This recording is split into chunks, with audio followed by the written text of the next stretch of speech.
Kesian orang miskin macam itu, kesian orang susah macam itu. Jadi orang sihat panjang-panjangkan permohonan tu kepada pihak yang berwajib.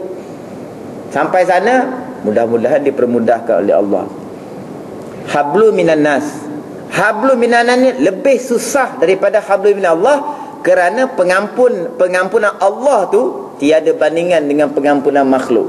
Makhluk ni, manusia ni, dia ada sifat dendam. Bukti dia ada sifat dendam dan dengki. Apabila orang mendapat musibah, dia ketawa. Apabila orang mendapat nikmat, dia gelisah. Salam pun tak nak. Tak? Lalu depan rumah pun tak nak. Pasal apa? Pasal dia tengah bermusuh. Orang tu dapat nikmat, dia tak terima. Kejap-kejap tukar, kejap-kejap tukar.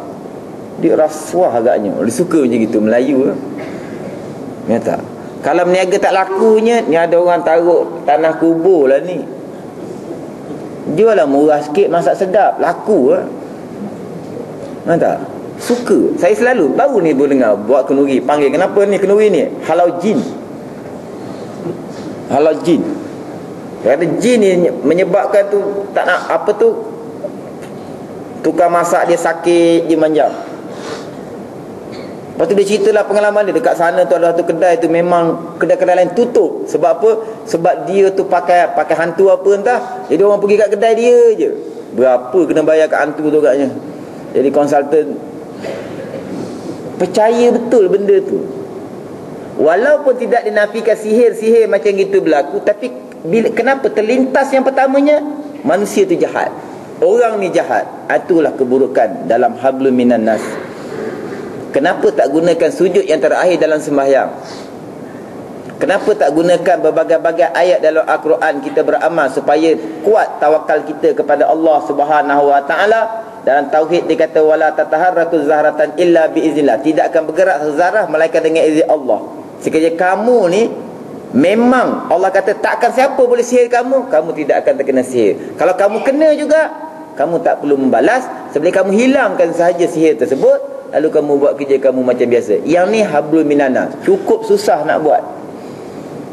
Yang berlaku macam kita yang cerita tu, kereta sebelah tunjuk penumbuk, kita kejar dia sampai Bukit Belacan. Dia nak pergi K4 je. Nak tengok penyakit hati. Ampunkan je lah, bukan bengkak. Jadi kita jaga hablum minallah. Kita setiap ibadat yang kita buat tu kita sempurnakan. Benda-benda seperti niat, keluar kaki kanan, keluar kaki kiri tu kita amalkan, supaya hubungan kita dengan Allah tu semakin hari semakin baik, semakin rapat. Dan yang keduanya hablum minallah, hablum minan nas, kita jaga. Keluarkan daripada itu sifat mazmumah, kita akan dapat tu sifat dia panggil salamati sadri, kita tak ada musuh. Berniaga dah tak laku, cuba berniaga lain pula. Cuba berniaga lain pula. Ataupun pertingkatkan. Saya sudut masakan ke kalau orang berniaga tu lah. Kadang-kadang dia berniaga tu tak kena tempat. Kadang-kadang memang di sisi Allah dia bukan ahli perniagaan. Dia bukan ahli perniagaan. Dia ada tangan-tangan juga. Orang berkebun, dia ada tangan berkebun. Saya dah kenal pasti seorang pelajar saya tu, saya bincang-bincang dengan sahabat-sahabat. Dia ni tak boleh langsung mengaji. Tapi bila ajak buat kerja, cara dia pegang, angkat barang, dia susun barang, maknanya dia ni orang teknikal. Kita telefon mak dia, kita bercadangkan kepada dia, hantarlah anak ni pergi IKM ke, pergi Giat Mara ke. Sebab apa? Kita tengok kecenderungan tersebut. Masuk syurga juga. Orang ngaji Giat Mara boleh masuk syurga, asalkan jaga semayang, jaga basic-basic tu, tak apalah. Tak spesifik jadi hafiz. Kalau jadi hafiz adalah lebih baik. Bukan semua yang boleh jadi hafiz. Ya tak? Ada yang 15 juzuk jam, tak boleh lah. Tak boleh pergi. Cuba-cuba tak boleh. Cuba-cuba tak boleh. Makin cuba makin banyak lupa. Tak apa, buat kerja lain pula. Yang ada tu diulang supaya jangan lupa, kerana hukumnya haram. Jadi kita lah, kehidupan kita pun macam itu juga. Tak perlu kita menuduh orang, tak perlu kita bersangka buruk kepada orang, kerana usaha kita tidak menjadi. Mungkin di sisi Allah memang bukan bahagian kita.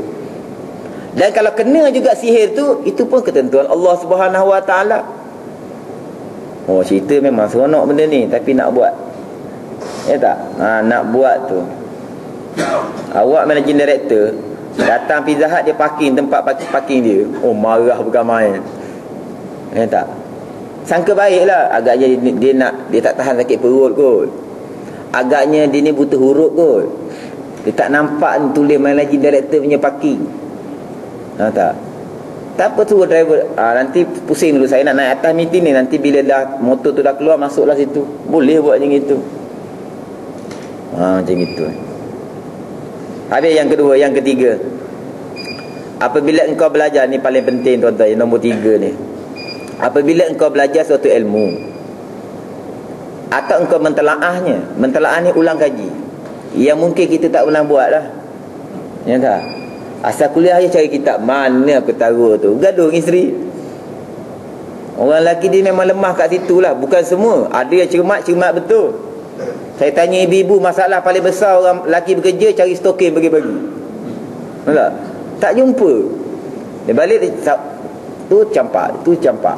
Asyik baik ada isteri, itu pun dipukul dekat isteri dia. Sampai stokin pun isteri jaga, dia pukul juga isteri dia. Itulah suami tak bertanggungjawab. Apabila engkau belajar satu ilmu atau engkau mentelaahnya, sayugia bahawa ilmu yang engkau pelajari itu memperbaiki hatimu. Nampak tu? Dia bagi tahu ilmu ni, ini sebab kita ambil nasihat yang ke-24. Dia dah peringatkan pada peringkat awal tu. Pertama, belajar ilmu fardu ain, tauhid, fiqh, tasawuf, yang asas-asas, yang mengesahkan sembahyang, yang mengesahkan etikad, tidak terbabit dengan akidah-akidah yang salah. Lebihnya apa? Cari ilmu lalu beramal. Ilmu tu boleh membawa kepada amal yang boleh memperbaiki hati kita. Tidak akan masuk syurga orang yang ada sebesar zarah sifat dengki. Bukan senang. Sifat dengki, tak suka orang dapat nikmat dan suka bila orang dapat bala. Itu adalah tanda-tanda ada memiliki mazmumah yang disebut sebagai dengki. Bukan senang. Asyik dia kena puji je, tu orang penyakit dengki lah tu. Dia tak boleh cakap pun macam gitu. Habis. Dan membersihkan jiwamu, seperti halnya jika engkau mengetahui bahawa umurmu hanya tinggal 1 minggu sahaja lagi. Panjang tu 1 minggu.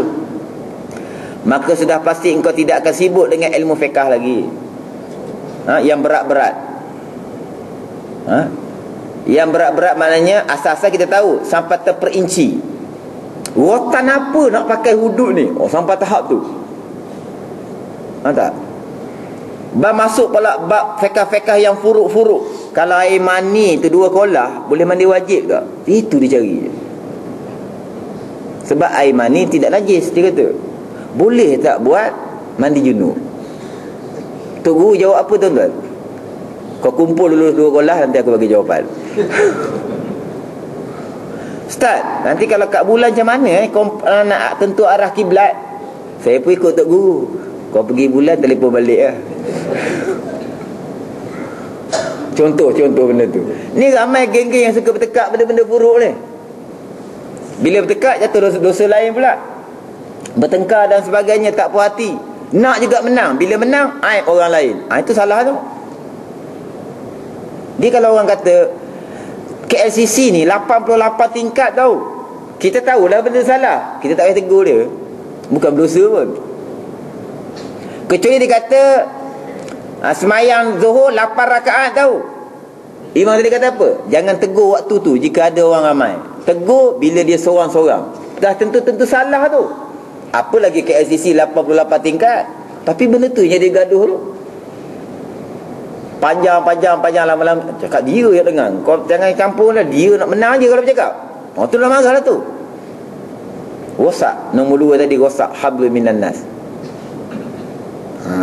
Tengok kejap lagi minanti. Roti bom. Makan roti bom. Lama dia borak. Orang lain berkata dia buat tak tahu je. Tak jaga hablu minan nas. Ya tak? Dan lepas ilmu fardu ain, ilmu yang boleh membawa kamu kepada membersihkan jiwa kamu. Ilmu apa tuan-tuan? Ilmu ibadat-ibadat tambahan seperti zikir, seperti sembahyang sunat, seperti membaikkan hati dengan doa-doa daripada Rasulullah SAW dan juga daripada alim ulama. Biasa dalam kitab-kitab tasawuf dia bagi. Kitab ni pun dia bagi, siapa yang rajin baca doa tu pada muka surat terakhir tu. Dia kata apa Imam tadi kata, nasihat yang ke-25 tu boleh baca dah. Baca je. Sesungguhnya telah aku tulis warkat ini apa-apa yang kau kendaki, maka saya juga engkau amalkan dengan isinya. Jangan kau lupa padanya daripada dengan aku dalam doa-doa yang baik. Adapun doa yang kau tanyakan, carilah lafaznya dalam kitab-kitab yang sahih, dan bacalah pula doa yang aku. Dia kata cari dulu kitab sahih. Kitab sahih yang paling sahih Quran. Cari doa dalam Quran. Kemudian daripada hadis, kemudian dia kata baca juga doa yang aku karang ni. Maka dia kata khususnya lepas sembahyang kau. Habis macam mana ustaz? Imam dah baca doa, kita nak baca doa ni macam mana? Lepas sembahyang sunat? Imam dah baca doa amin lepas sembahyang asar, tak ada sembahyang sunat? Tak ada. Kita angkat tangan doa lagi sekali, tak ada orang marah. Doa tu dia merujuk kepada nak menghambakan diri kita kepada Allah 100%. Ada orang hamba pangkat, ada orang hamba kecantikan, ada orang hamba kesihatan. Siapakah hamba kesihatan? Yang jogging pakai seluar pendek, punya takut tak sihat, langgar hukum Allah tak apa. Tu. Sebab dosa dia tak nampak. Asalnya saya nak ceramah pagi ni, dosa pahala lelaki perempuan. Tu. Dosa pahala lelaki perempuan. Ulama, umara, orang kaya, orang miskin. Berapa tu? 8. Lain tahun lah. Tak ada nak rujuk. Apa benda lelaki ni, apa benda perempuan? Apa fungsi ulama, apa fungsi umara, apa fungsi orang kaya, apa fungsi orang miskin? Dia ada. Semua tu kejadian Allah tu. Macam tandas. Tandas semua orang benci tandas, busuk apa semua, tapi dia ada fungsi dia, memberi manfaat kepada makhluk. Baru ni saya buat open house dekat Ulu Yang, semua merungok, tandas mana ustaz? Memang benda tak siap lagi. Saya panggil, saya nak tunjuk benda tak siap, benda tu. Saya kata sungai panjang, mana-mana suka. Mana-mana suka. Benda memang tak siap lagi. Ada fungsi dia. Yang tu lain kali insya-Allah. Cari pening tak dapat. Nyudah kata tak apa ayuhal walad. Ilmu yang boleh membaikkan hati, tak ada dah lain amal. Amal soleh itulah dia akan kikis. Tapi nak beramal tu, sebab itu syariat dia galakkan sampai Nabi kata bakarlah rumah orang yang tidak semayang berjemaah. Sebab bila semayang berjemaah ni, semayang tu sempurna. Sembahyang tu yang berjaya membersihkan hati. Membersihkan hati. Kita buat Yasin malam Jumaat, dapatlah juga kita baca Yasin sekurang-kurangnya seminggu sekali. Kalau tak ada terus. Ada tahlil, jemputan tahlil kematian, alhamdulillah kita sebut la ilaha illallah seberat-berat timbangan zikrullah la ilaha illallah. Bukan kita nak makan tu sangat, walaupun kalau makan 3 pinggan. Tapi ni semua contoh-contoh adat-adat yang tidak menyalahi syariat, walaupun dia bukan sunnah, tapi dia menjurus kepada membersihkan hati, sebab dia adalah amal. Amal ni paling susah ni. Pada muka surat sebelum, Imam tadi kata, kalau engkau belajar berlori-lori kitab, selagi mana engkau belum amalkan, belum bermanfaat lagi. Apalagi kita yang kuliah maghrib subuh, maghrib subuh. Orang bekerja dia dapat kuliah zuhur. Sempat baca kitab tebal-tebal macam gitu? Tak sempat dah tuan-tuan. Ambil apa yang dapat, benda tu amal. Apa tu amal? Bukan zikir saja, bukan baca Quran tu. Memaafkan orang tu amal. Kejar benda-benda ni. Tu. Maka sudah pasti engkau tidak akan sibuk dengan ilmu fiqh, ilmu khilaf dalam mazhab. Mazhab ni kata boleh, mazhab ni kata tak boleh, mazhab ni kata. Pegang satu mazhab, amalkan, tak ada masalah. Bila tersepit, baru kita cari. Macam Tabu Haji buat. Bila dah tersepit, Kaabah tu dah penuh sesak, walaupun Imam Syafi'i kata batal, dia ambil perkataan ulama' lain, lalu difatwakan. Kita ikut je lah, taklid je lah ulama' macam itu. Tapi dia pening kan. Selalu saya dapat soalan kalau mengajar fiqh, Ustaz, macam mana? Ada orang taruh tangan sini, ada orang taruh tangan sini, ada orang taruh tangan sini. Saya kata tak taruh tangan pun sah. Menang cerita. Pilihlah salah satu. Dia tak belajar sebenarnya. Dia tengok orang lain buat pelik pada dia, dia rasa orang tu salah. Itu saja. Ataupun dia belajar satu tu saja. Dan kita ni bila dah belajar dah benda yang dah betul, apabila nampak orang lain buat lain daripada kita, kita menganggap mungkin daripada mazhab yang lain. Sudah, jangan bergaduh benda tu. Nak tak Allahu Akbar, taruh gitu je. Tak taruh dekat pusat, tak taruh kat dada, tak taruh kat sebelah sini sikit, tak ada masalah. Tapi kalau taruh lebih baik sebab dia pahala. Tapi kalau sampai bergaduh benda tu, tak perlu. Sebab ini cerita nak mati. Siapa sini boleh garanti dia hidup 100 tahun lagi? Tak ada seorang pun saya rasa boleh garanti. Doktor pakar pun mati. Doktor pakar ni, pakar kesihatan, mati. Yang kena sakit jantung, doktor IJM berapa ramai? Tengok. Jadi kematian hampir dengan kita. Tumpukan kepada membaikkan hati. Kita punya percakapan keluar yang baik-baik. Marah memang suara tinggi, tapi tak keluar kata-kata kesat. Kau memang keturunan tak guna. Itu kata-kata kesat. Yang tu tak boleh keluar daripada orang mengaji ilmu, tak boleh keluar. Kalau keluar juga, ilmu yang dia belajar ni belum bermanfaat. Dengan isteri kita baik. Tak suka, aku cerai kau talak satu. Lembut dia cakap, aku cerai kau talak satu. Habis cerita. Bukan buat kemaruk sana, karut sini, sepak isteri tu. Saya bukan membela perempuan. Tapi saya banyak kuliah muslimat, cerita suami tak betul semua. Bila saya tanya suami, isteri tak betul. Dua-dua tak betul. Jadi bila dulu tak betul, masing-masing membaikkan diri.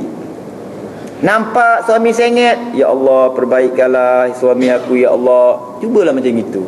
Nampak isteri sengit, ya Allah perbaikkanlah isteri aku. Bukan marah semata-mata, doakan dia tu.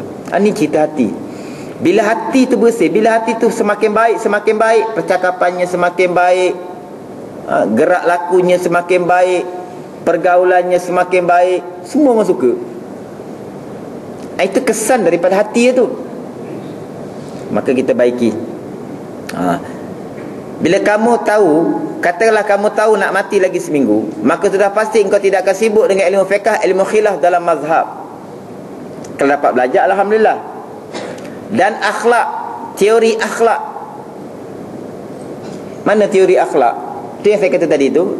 Imam Ghazali kata, kalau orang dapat balak, kita gembira. Orang dapat nikmat, kita susah hati. Itu teori akhlak dipanggil. Tahu, cukup dengan tahu saja, tak kena amalkan. Maknanya bila orang dapat nikmat, Allahumma sabarna ala tamamin ni'ami ala ibadi wa hassin ahwalahum. Ada doa dia. Disebut dalam kitab Syarah Minhajul Abidin, disebut dalam kitab tu. Jauh kalau kita gali kita tengok, ya Allah berapa jauh kita dengan Allah Subhanahu wa taala. Nak kata kita zuhud, tak beranilah. Nama Zahid boleh bagi, Zahid Hamidi. Nama betul lah tu, alhamdulillah. Nak mengaku kita zahid, ada tiga syarat, 3 komponen. Barulah kita kata orang ni telah memiliki zahid yang hakiki, iaitu zahid kurnia daripada Allah. Pertamanya dia kata, orang yang memiliki sifat zahid ni, dia tidak loba kepada benda yang bukan milik dia. Tuan-tuan pernah dengar orang kaki ampu? Tuan-tuan dengar orang yang jatuhkan kawan dia sebab dia boleh naik pangkat? Itu semua jenis-jenis yang mengejar benda yang bukan milik dia, sampai dia sanggup melakukan perkara yang haram untuk menyampaikan hajat dia. Sebenarnya dia telah mengambil benda yang bukan milik dia. Satu. Yang kedua, benda yang Allah bagi, perkara nikmat yang Allah bagi pada dia, tak sampai dalam hati. Maksud dia, bila-bila masa dia boleh lepaskan, dan bila Allah tarik balik benda tu, tetap konsisten ibadat dia, ketaatan dia kepada Allah Subhanahu wa taala. Ni baru hilang kapcai, 3 hari tak boleh makan, semayang pun tak sempat, sedih amat sangat. Tak. Bomoh kata pula kawan atas tu ambil. Tak ada dah barai dah motor kau. Dia ceraikan komponen tu, dah barai dah. Dia kata macam itu. Lagilah 4 hari tambah lagi tak makan. Yang bagi duit dia bagi beli motor Allah. Allah bagi dia duit tu dia beli motor. Jadi Allah bagi atas bentuk pinjaman. Semua tu milik Allah. Bila Allah ambil balik, qalu inna lillahi wa inna ilaihi raji'un. Tu je. Ini teori akhlak. Yang dikendaki praktikal. Habis dah UPSR kan? Habis dah. PMR pun dah habis. PMR habis terus 2016. Ya tak? Pening tuition Cikgu Mariam. Nak tuition apa pula? PMR tak ada dah ni. Dia tengah pening tu nak buat strategi baru ni. Blueprint next 10 years macam mana. Ni PMR tak ada. Tu. Sekarang waktu untuk bertawakal. Meningkatkan tawakal kepada Allah, semaya hajat, berdoa. Keluar keputusan 5C. Alhamdulillah nak. Tu je. Walaupun 3 juta dah aku tuition belanja kau, tapi 5C je. Mungkin ada hikmah di situ. Kalau dapat macam tu, drama boleh buat dah. Kalau drama tu, filem ni jadi Tok Gadi, filem ni jadi Tok Imam, filem lain jadi penyangak pula dah. Dia boleh tukar-tukar watak dia. Tapi hidup realiti ni tak boleh macam itu. Konsisten je. Tu cerita orang Zahid. Abdul Rahman bin Auf, saya banyak kali ulang cerita. Saya suka cerita ni, saya ingat betul cerita ni sebab dia memang kalau kita kenang cerita ni, dia memberi manfaat. Dia semayang Allahu Akbar, tiba-tiba burung buat apa tak kat kebun dia tu, sampai terlalai dia beberapa saat mengingati Allah. Terganggu semayang dia disebabkan burung tu dah makan apa tu, buah-buahan dia tu. Terganggu semayang dia. Jumpa Rasulullah lepas tu. Kalau zaman sekarang lah, kita convert zaman sekarang, ambillah geran tanah ni, kebun saya ni, buatlah apa saja ya Rasulullah. Macam itu. Pasal apa? Rasulullah tanya. Sebab dia melalaikan saya ketika semayang. Ambillah Ustaz E230 ni. Ngapa bang? Ayah Datuk Latin apa semua, ngapa? Saya takbir je Allahu Akbar, teringat kunci ketak tadi. Ambillah E230 ni dengan hutang-hutangnya sekali. Macam itu. Tak ada, tak melekat dalam hati. Tak melekat. Kalau orang tak ada iman, benda-benda ni hilang, bunuh diri terus. Orang Islam dia payah sikit macam itu. Cuma terganggu ibadat, ketaatan tadi, keyakinan dia kepada Allah Subhanahu Wa Taala tu terganggu. Bukan zuhud hakiki lagi tu. Bukan zuhud yang hakiki lagi. Pertama, dia tak ambil bukan benda yang bukan milik dia. Kita kerja je macam biasa. Allah mematikan kita. Allah boleh pusing hati managing director tu, dia ni bagus, naik pangkat dia. Boleh. Kenapa kita perlu menjatuhkan orang? Kenapa perlu kita memfitnah orang? Tak perlu. Kalau buat macam itu secara tidak langsung, kalau kita fikir hakikat, orang ni tidak memandang Allah tu berkuasa. Padahal Allah berkuasa. Kita ikut jalan yang lurus, jalan agama, jalan Islam saja, kita boleh mencapai kejayaan dunia dan akhirat. Kalau kita tak dapat kenikmatan yang lebih pun di dunia, ini bukan tempat kita. Walal akhiratu khairul laka minal ula. Jadi panjang cerita dia. Itu semua teori. Teori ni dia menuntut kepada praktikal. Menuntut kepada praktikal, maka kita perlu daya tahan yang kuat. Tambah kita hidup ni pada zaman yang fasik. Zaman kemungkaran melata-lata. Kemungkaran berlaku di depan mata. Kemungkaran tu tak boleh nak tahan. Tidak boleh nak ditahan-tahan lagi. Kenapa? Ada lesen. Macam mana kita nak tegah? Itu tanpa lesen menjual arak, tanpa lesen berjudi. Kat Genting kata ada 2 masjid. Saya tak naik lagi. Nak try lah semayang tu macam mana rasa. Maknanya ramai orang Islam. Di Batang Kali, saya sekarang duduk di Batang Kali, imam sebelah rumah tu, imam Batang Kali tu, dia kata, Ustaz di sini 10,000 staf Genting, Melayu ramai. Membayangkan, tertutup hati dia, tak nampak rezeki tu ada rezeki haram. Sebab dia kata ada masjid atas 2 biji. Macam itu. Tu hati dah pekat, hati dah kelam, hati dah tebal, kotor dia. Kita mudah-mudahan tak kena macam itu, tapi kita boleh tingkatkan lagi. Kita nak mengejar kepada sifat-sifat mamudah yang hakiki tadi tu, maka perlu kepada amalan. Tak perlu teori akhlak tu kita belajar banyak lah dia kata. Sekarang waktu untuk kita beramal. Dan ilmu usul, ilmu kalam. Ilmu kalam ni kalau kita belajar, dia boleh bahas Allah Azza wa Jalla ke Jalla wa Azza. Dia boleh bahas tu. Adalah kitab Huludi. Jalla wa Azza ke dia kata dia kata Allah Azza wa Jalla ke Jalla wa Azza. Dia lebih kurang macam itu. Dia pusing terbalik tu, ada hujah. Ulama-ulama dia ada hujah. Tapi kalau mengikut hari nak mati kita tadi, kalau kita tak sempat yang tu tak apa. Kita dah belajar ilmu-ilmu yang fardu ain tu, kita baikkan diri kita, sempurnakan ibadat kita. Jangan cari masalah dengan manusia. Dengan binatang pun jangan cari masalah. Ya tak? Kucing tu curikan dia ambil kucing tu, pusing kepala tu, pusing kepala, kejap je melelong kucing tu. Tu menzalimkan kucing namanya. Besok dia tuntut pada hari kiamat. Takkan nak salam, minta maaf ya, takkan nak salam kucing tu. Kan dia jawab aku maafkan, pensan semua. Jangan menzalimkan baik manusia, baik binatang. Jangan zalim kepada harta awam. Jongkan-jongkit tu dia dah tulis, buayan dia tulis 12 tahun ke bawah, awak 120, tak boleh lah. Tidak menzalimkan makhluk Allah Subhanahu wa. Kalau putus lah, kalau patah lah, dia dah tulis kan untuk kanak-kanak saja. Kita buat rendah badan sikit, jadi kanak-kanak naik juga. Ngapa ni? Layan cucu. Layan cucu, padahal dia lebih. Kalau rosak, dikira merosakkan tahu sebab dia tak layak duduk. Itu pun sebahagian daripada kezaliman. Allah memerhatikan. Baik. Dan seumpamanya kerana engkau tahu bahawa segala ilmu yang aku sebutkan tadi tidak memberi faedah kepadamu pada waktu engkau dah nak mati. Pada waktu engkau belajar dah lewat. Seseorang tu dah belajar lewat. Kalau orang ni daripada awal belajar, umur 12 tahun hafiz, masuk kelas kitab, kelas nahwu saraf, kelas itu masuk umur 18 masuk pula kitab syarah. Kemudian umur 25 masuk pula kitab hasyiah, syarah kepada syarah. Itu tak apa.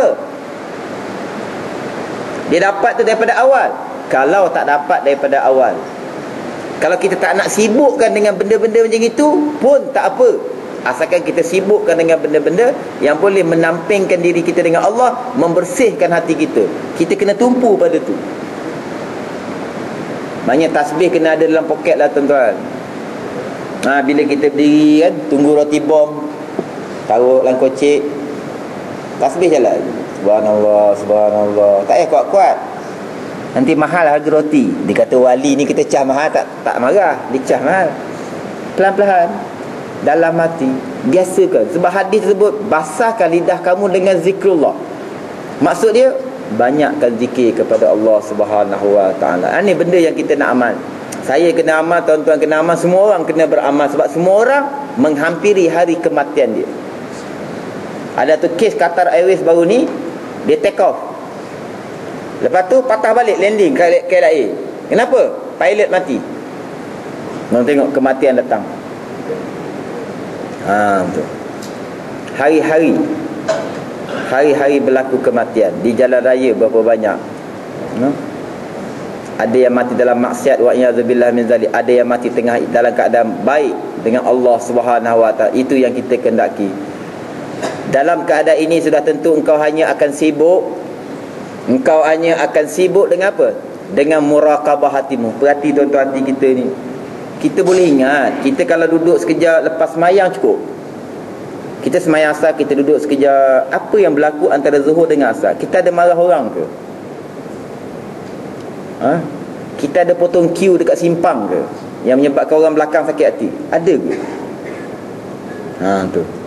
Kita dah ada, kita ambil satu barang dekat jari, kita pecahkan, kebetulan lorong tu kosong, kita lari je. Ada ke macam tu? Padahal kicap tu bukannya berapa ratus, 2-3 ringgit je. Macam baru ni saya balik ziarah mak saya, lalu nak balik KL, lalu kena last kali tol tu 3 ringgit. Tol Bentung. Kebetulan ada satu palang tu dia terangkat je, dia tak turun. Jadi saya pun nak ikut lorong tu. Kejap lagi ada tu kereta Nissan Sunny laju. Terus lari RM3. Tak bersyukur betul orang tak naikkan tu 5 tahun. Tak. RM3 nak lari. Haram tu tuan-tuan. Kecuali tayar dia 44 tak jejak tanah. Tu okey. Tu okey lah, tak payah betul. Ini dia perangai nak lari. Benda kecil-kecil dia ada TPL, dia suka macam itu. Tak? Tu. Jadi benda-benda ni lah. Benda ni kadang-kadang benda kecil, benda ni kita elakkan. Maka dia perlu kepada muraqabah, tengok kelakuan hati kita. Nah, kita kena muraqabah, duduk tengok, intai. Muraqabah ni intai. Mempelajari sifat-sifat kerjenihan jiwamu.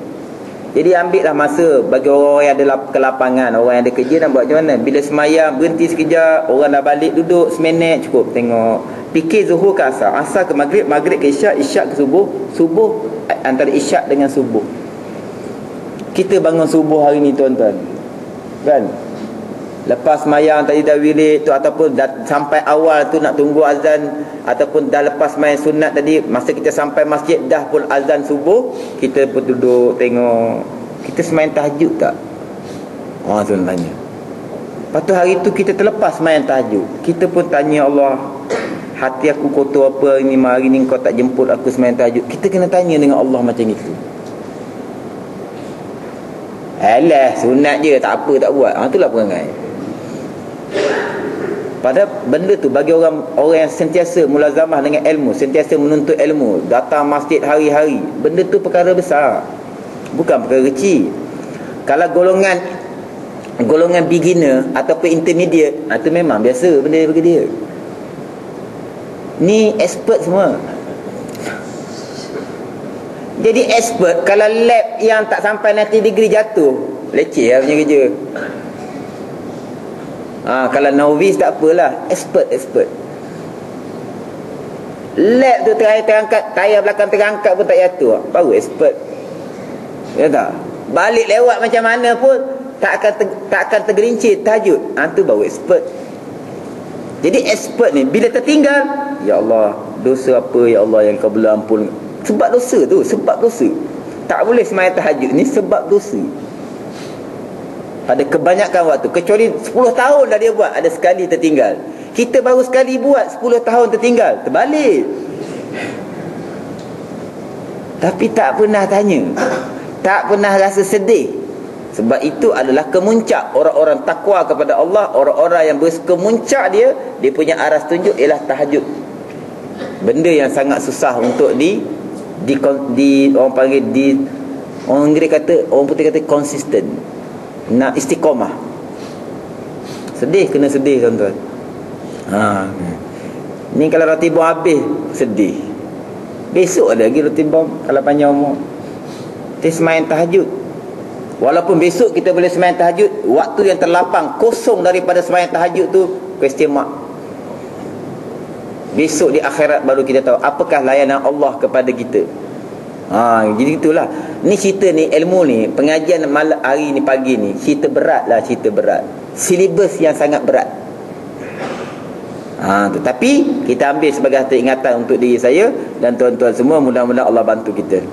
Tak semayang tahajud, kita kena risau. Sebab kita orang yang telah pun dipilih bagi ilmu hari-hari, dapat datang masjid hari-hari, maka kita perlu ambil berat tentang semayang tahajud kita. Dan berpaling daripada urusan keduniaan, dan engkau akan sibuk pula mengisi hatimu dengan cinta akan Allah Ta'ala dan beribadat kepadanya. Bukan duduk atas tikar semayang je, taruh tasbih dalam kocek, sementara nak tunggu bas, sementara nak tunggu teksi, sementara nak tunggu makanan order nasi lemak, apa sate apa semua. Zikir jalan, tasbih sebagai pengingat. Kadang-kadang tak payah tasbih pun, hati berzikir kepada. Itu kerja kita sekarang. Alladzina yazkuruna Allaha qiyaman wa qu'udan wa 'ala junubihim wa yatafakkaruna fi khalqis samawati wal ard. Dan menghiaskan diri dengan sifat-sifat yang baik. Tak kerap marah orang dah sekarang. Ya tak? Bolehlah beratur elok-elok. Kalau kicap jatuh, pergi kat kaunter, saya dah pecahkan kicap ni macam mana. Macam itulah kita berubah dia punya sifat-sifat tu jadi sifat yang baik.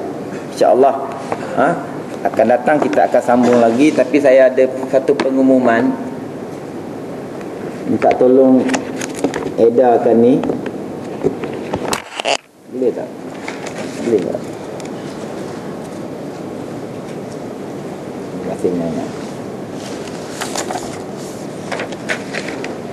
Jadi mudah-mudahan kita jumpa pada kelas yang akan datang. Ini ada berita gembira, wabasyiril mu'minin dipanggil. Tadi Imam baca wabasyiril mu'minin. Ini cerita tahfiz lah.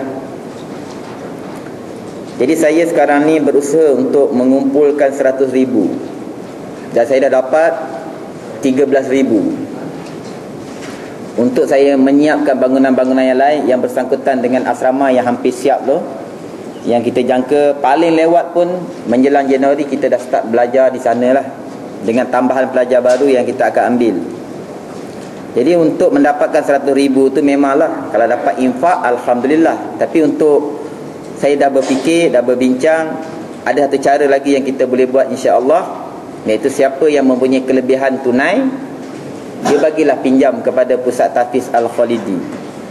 Dan kita akan bayar dengan, kita akan pecahkan bayaran balik tu dengan 20 bulan. Sekiranya tuan-tuan bagi 10,000, Al-Khalidi bertanggungjawab untuk membayar 500 setiap bulan selama 20 bulan mulai Januari 2010. Dan saya dah dapat 13,000 lah. Jadi ada sasaran lagi 87,000. Walaupun itu pun tak cukup 1,000, tapi banyak benda yang kita boleh siapkan lah insya-Allah. Jadi memang atas dasar kepercayaan, walau macam mana pun surat perjanjian atas nama Al-Khalidi kita akan buat. Dan tahun lepas pun kita dah buat, dan kita tengah buat repayment sekarang ni, dah hampir habis. Jadi kita buat yang baru ni supaya dana tu datang lebih cepat. Kita nak masuk ke elektrik, kos dia pun dah 20,000. Kemudian kita nak dirikan kantin, rumah kaki tangan, kita nak siapkan keperluan-keperluan yang lain tu. Mudah-mudahan siapa yang boleh membantu boleh menghubungi saya. Kalau nak bagi terus, ada nombor akaun dalam tu. Kalau yang mana nak bagi atas dasar loan, saya kena berjumpa dengan tuan-tuan yang nak buat macam itu supaya dapat ditandatangani satu surat perjanjian, kerana itu adalah sunat. Soal bayaran, saya 100,000 yang saya pinjam tu kerana mengikut track record kita lah. Kita punya duit lebihan tiap-tiap bulan, dan penyumbang tetap tu kita boleh bayar dalam 5,000 sebulan. Jadi 100,000 lah yang saya berani. Kalau ada, boleh berhubung dengan saya insya-Allah. Dekat belakang pun ada tabung. Dan tuan-tuan pun dah banyak bantu saya selama ni, tapi hari ni minta tolong supaya benda tu dapat disempurnakan insya-Allah. Mudah-mudahan Allah membalasnya. Dan saya ambil masa seminit lagi, saya nak terangkan dalam Mustikah Hadis jilid yang ketiga. Jilid yang ketiga dia ada cerita bab hutang. Katalah seseorang ni memberi hutang kepada Khalidi 10,000 pada hari ni, sedangkan saya nak bayar tu mulai Januari.